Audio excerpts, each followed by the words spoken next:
What's up, lads? You're with Budget Monk, and behold, Hungary, lads. I thought, just like my Spanish run, I'd give you guys an update here.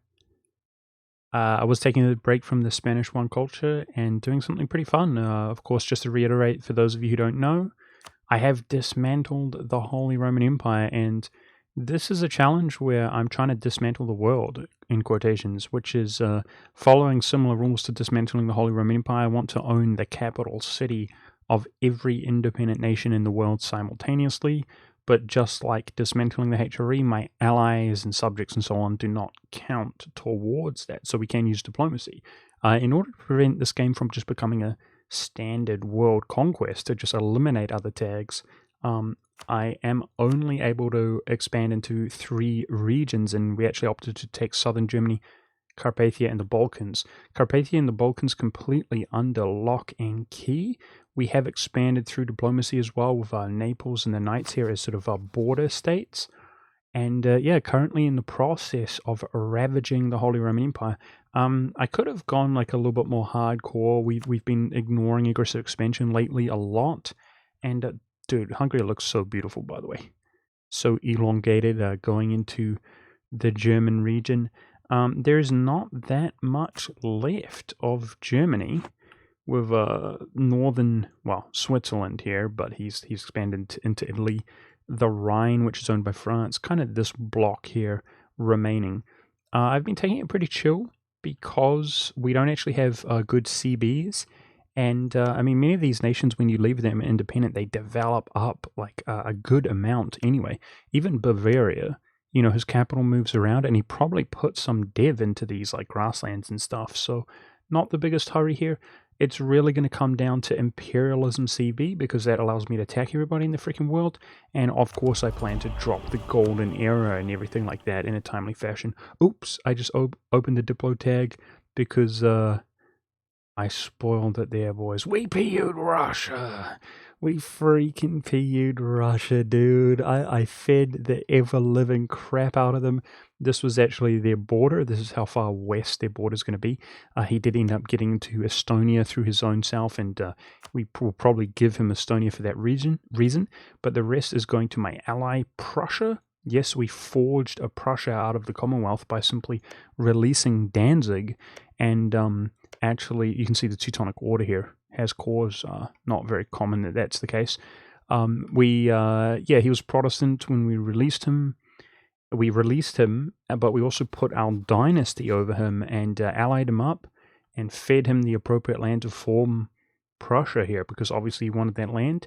And yeah, that's my idea. We've dismantled the Holy Roman Empire, so my plan is to just feed him more and more and more.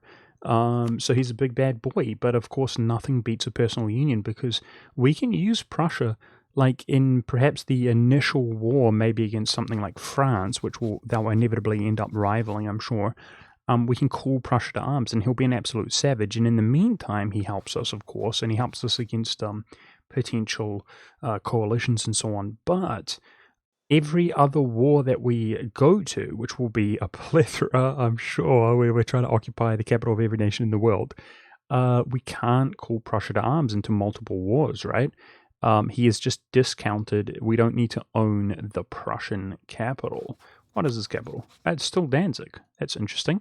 I would have thought he'd change it to Königsberg or something like that. Anyway, we're going to feed him a lot. So that there are fewer tags. I plan to eliminate Bohemia, Silesia, probably these Germans, many of them, and give it to all of Prussia. So that's a cool thing to do.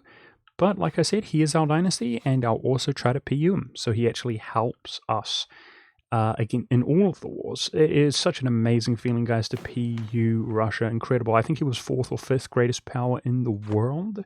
And now his legions upon legions of troops, look at that, second most significant nation in the world in terms of quantity, will now help us throughout the entirety of the game. And you guys know, of course, Russia getting he gets tons of states in the final age, as the Age of Revolutions, as an age bonus. I forget how many it is, but I think it's over 10. And of course, if he states the stuff up, he's going to be doing absolutely superbly. He was allied to Razan, which was existing forever, and also Theodoro. but he's no longer allied. It's pretty sad for them guys. Like, he goes straight from ally to his ruler passes away, and it's our truce that matters now. So boom, we're going to go ahead and feed him probably the entire Crimean region, as well as plenty more, I'm sure, in the future, because we had forced religion on him, guys. The major reason I did that is I figured that the enforced religion modifier will actually go away, but look how stable he is. If he didn't have that modifier, then he would actually have 0 liberty desire. Whereas he is now he's now Catholic, so he likes us more, but I actually did it in order to farm papal influence. Obviously getting papal influence when you convert provinces, and we are a Catholic. I opt to do be a Catholic, as it's Hungarian. We're playing very kind of role play Hungarian, tool Hungary, and I've done a lot of things which are not exactly optimal, but really, really, really enjoying this game. We have superb quality, guys. It's amazing. Literally every nation we fight, like France, we actually are stronger than them, and it's really cool to see. So we've had really good rulers, and unfortunately my area is not so good. I'm really hoping he kind of gets overshadowed quite a lot by our current Queen Anna.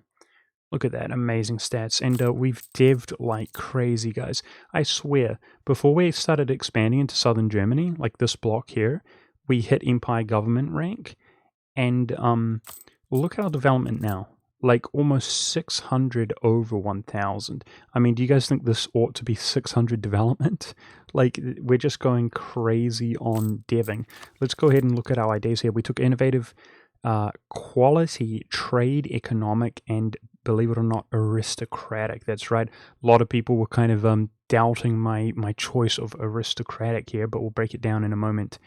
We're up to 77 innovativeness, so we've been taking up ahead of time to farm innovativeness. Of course, innovativeness reduces point cost, including developing. You can see 7.7, and we have been developing like crazy. I mean, this province that I clicked on here ultimately produces coal. We're at 37 development, 34 in Pesh. We got plenty of 20s. I think the minimum at this stage is about 10. Even in these areas, because we've been unlocking building slots by developing. But yeah, 20, 30, 30 in the mountains. I mean, good just production resources. We're going ham. Kosovo was at one point like in the 40s, but unfortunately the gold mine collapsed. Believe it or not, Thrace is actually not that highly devved. Let's look at our trade cities right now. We've got Istra, Pest, Pozoni, I can't pronounce that one, Vienne, and my other trade centers are going to go to here. We got 6 merchants total, and yeah, that's freaking awesome. So let's go over the economics really quickly here. You can see we're pretty damn affluent, considering how we were funding all of our troops. And there's the force limit. Pretty dang affluent here. We've really pimped out the country in terms of, I mean, we've got a workshop. I only just devved that up, but look how good that is, dude. Cathedrals, we only just recently unlocked cathedrals in every freaking province. Manufactories. So the modus operandi right now is basically to dev these provinces for building slots. As you can see, we've got the force limit building in every province I can build, but again, building slots. One way that we're weak right now is our navy force limit, and of course I plan to build the +2 naval force limit in every coastal province, but again, building slots. So we're definitely going to have to keep devving these up. Unlock building slots, going to different tiers. That's what I'm going to be focused on. This is a 5 year, so that could easily be going up. Oh yeah, before I forget, a university in every single province. We just smashed those out for the 20% development cost reduction, and we got 20% development cost reduction here. I've built up the rank 3 towns in many areas because they give at 10%. You can see from World Trade Center to the entire area. And that's a lot of the reason we did that. Been trying to maintain the development cost reduction from the burgers as well. And this is just a freaking glorious game, guys. So, although if we look at this chart here, we're only 4th on the list. If we go to force limit, we're only, what is that, 5th or 6th? And some people might think that's not so good. We've gone for an ultra quality build. I'm not going to hit this while I'm paused and not streaming, but we can pop this to improve the Cossacks even more. and we have 10%. This can go up to 20% cavalry combat ability. But not only that, slowly but surely we've been accumulating Cossack cavalry, which actually have 10% increased shock damage. As Hungary, we've got the 20%, so this is currently 30, but it can go up to 40% cavalry combat modifier. Of course, from quality, we've got that puts us at 50, and we've got, what's the biggest weakness to cavalry, guys? What does everybody complain? Why are they so underpowered? Because the cost. Right here, we have 10% reduced cavalry cost and cavalry combat ability, putting us at 50 to 60 cavalry combat ability. Pretty sick. I opted to do aristocratic also because of the leaders. One thing I really like this game, we've been stacking leaders. Leaders from innovativeness, leaders from Hungarian, and we have 7 leaders total. So we need to be everywhere in the world simultaneously. Next up, we're basically going to be focusing on military ideas, and my plan is to actually do quantity. Quantity, in my opinion, is basically the best military idea, assuming that you can fund all of the forces. It's going to be really nice to increase our manpower pool because it's pretty uncharacteristic of me, but we actually have had a lot of manpower this game, and we're going to be at peace, prepping our manpower to be all the way up. But of course, it's that 50% force limit, guys. It's really difficult to beat this with another military idea, assuming that you have the economy to fund them.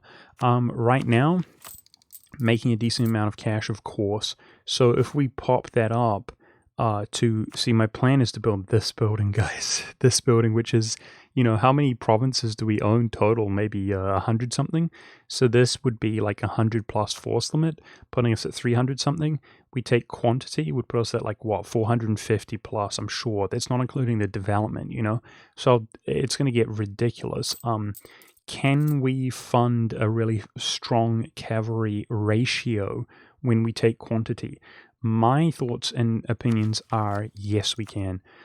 Quantity is going to give us the policy here, 20% goods modifier. Absolutely amazing.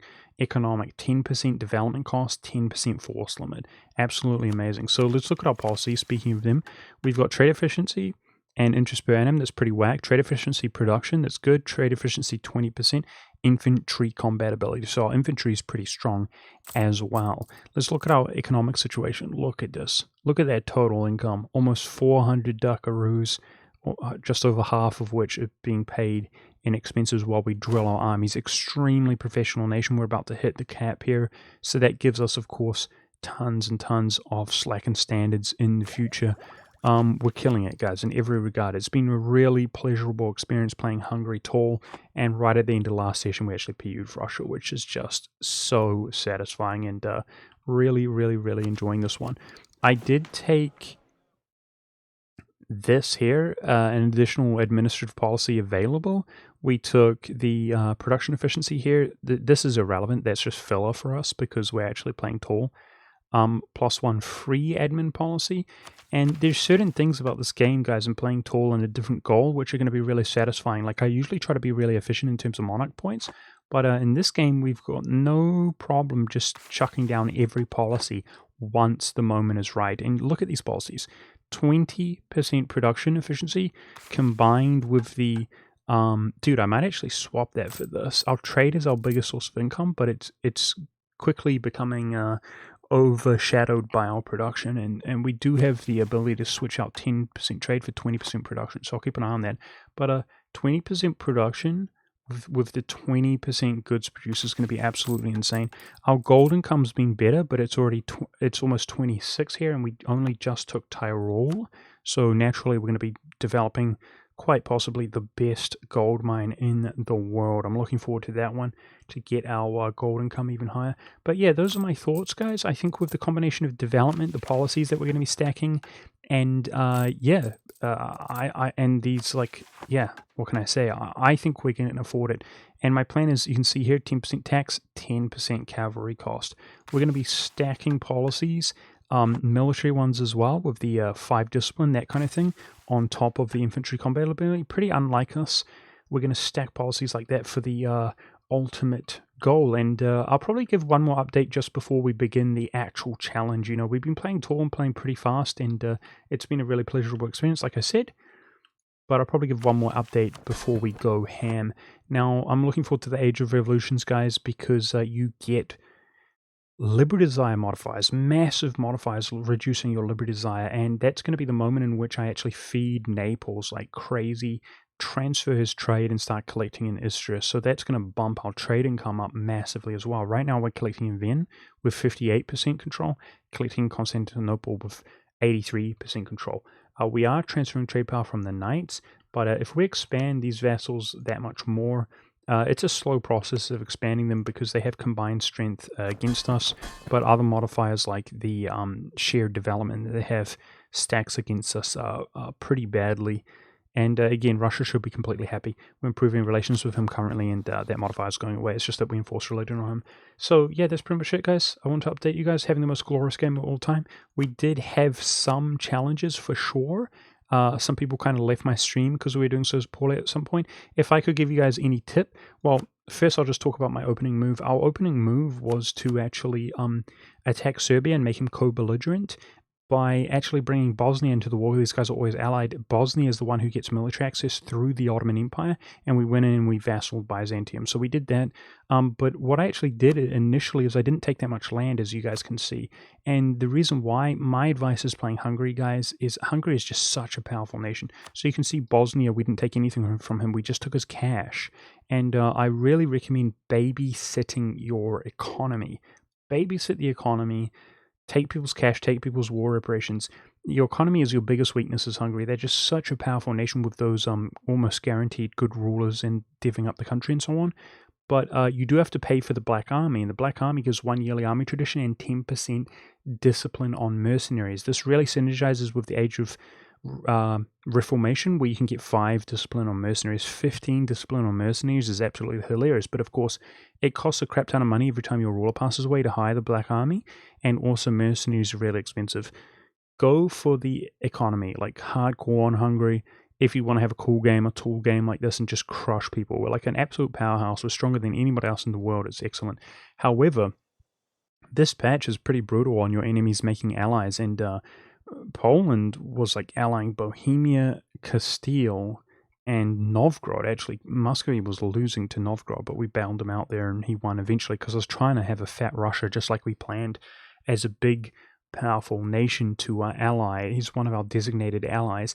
With that being said, guys, I jacked Naples and I fed Byzantium. And as soon as we went in, we actually defeated Poland in a defensive war. I was fighting the Ottomans over Bulgaria, and he attacked me. Austria just wanted to call to arms. It was just the Muscovites who were not doing well and myself versus like Novgorod, Poland, Bohemia. We won, but I put myself, despite my economy up until this point, it was right now. He downed me. Despite my economy doing really well up until this point, we won a bitter, brutal war against the Poles. But as soon as I had won, my forces and manpower were in such bad shape. Naples and Byzantium were allied to each other, and he was like 90% of the way integrated. So you can see I separate piece Castile by giving the Reconquest land. Anyway, the point is that he wasn't going to. Naples was about to declare an independence war because as soon as we won this, Castile, who had Portugal and Aragon under a personal union, supported the independence of Naples. If Naples doubted us, we were going to lose Byzantium before we integrated him. So we were at our weakest point, and I went ahead and I attacked Castile over the reconquest of Naples to get rid of the support independence so we could integrate Byzantium. And people, I swear, they left the stream, guys, because we just dealt with Bohemia, Poland, and Novgorod, and I think some other randoms or whatever, and Castile was allied to Bohemia and Poland. But we went in, we loaned up, we butchered them all. We separate pieced these guys. We decisively crushed them all. We took war reps, we took cash, and we just ruffle stomped them at our weakest point, and the rest was gravy. The rest is history, boys. He formed the Commonwealth. We actually fed land. See, Russia was allied to Ryazan, and he needs Smolensk or Ryazan to form Russia, but we fed him Smolensk. Just like I said, released Prussia, and the rest is history. So I'm really enjoying this one, guys. I'm going to be streaming right after posting this video. Thought I'd give you guys an update. I'll probably do one more right before we actually take on the entire world, and then one final conclusion. I hope you guys enjoyed. Thanks for watching. Look at that beautiful, glorious Hungary. This is definitely different and one of the best Hungarian games I've ever played. Thanks for watching, guys. I'll see you live, or I'll see you in the next video.